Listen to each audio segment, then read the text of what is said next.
do you think of our chances? Yamamoto did not hesitate. I hope this war does not come.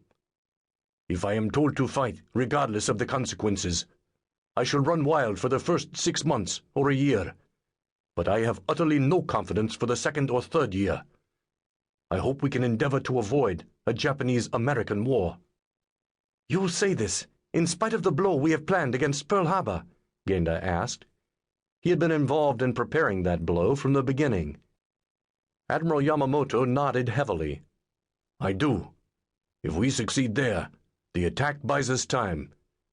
Maybe it will buy us enough to take the Philippines and the Dutch East Indies and Malaya and form a defensive perimeter so we can hold what we have conquered. Maybe. I do not believe it myself, but maybe. If the United States can still use the forward base in Hawaii, matters become more difficult for us, Genda observed. His thick, expressive eyebrows quirked upward as he spoke. Much more difficult, Yamamoto agreed. Well then, Genda said, why do we limit ourselves to an airstrike on Pearl Harbor? The Americans will rebuild, and then they will strike back at us. Yamamoto nodded again. Every word of this is true. It is one of the arguments I used against the operation.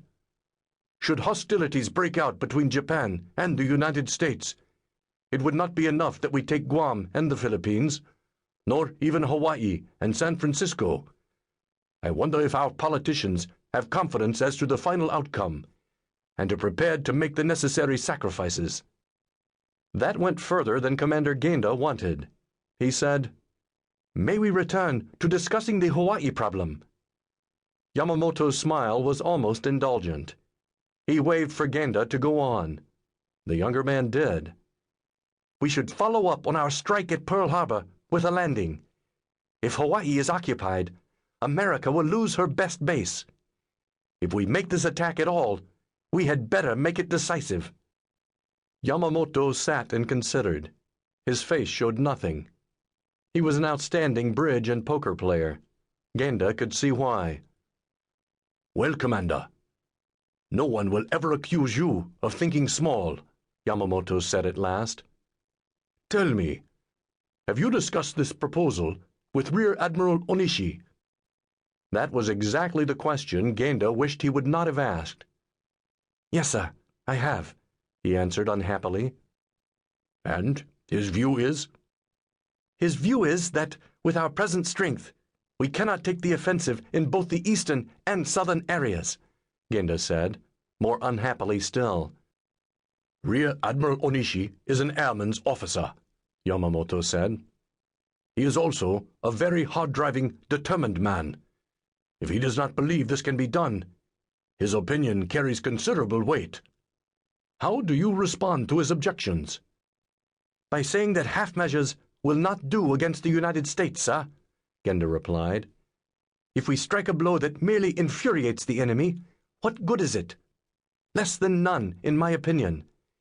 If we strike, we must drive the sword home all the way to the hilt. Let the Americans worry about defending their west coast. If they lose Hawaii, they cannot possibly think about striking us. Again, Admiral Yamamoto showed nothing of what he was thinking.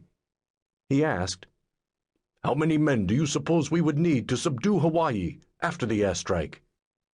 If all goes well, they should be flat on their backs by then, Genda said. 1 division should be plenty, 10 or 15,000 men. No. Now Yamamoto shook his head. His eyes flashed angrily. Genda realized he had overlooked something. Yamamoto spelled it out for him. The Americans keep 2 divisions of infantry on Oahu. Even with air superiority, 1 of ours would not be enough to root them out.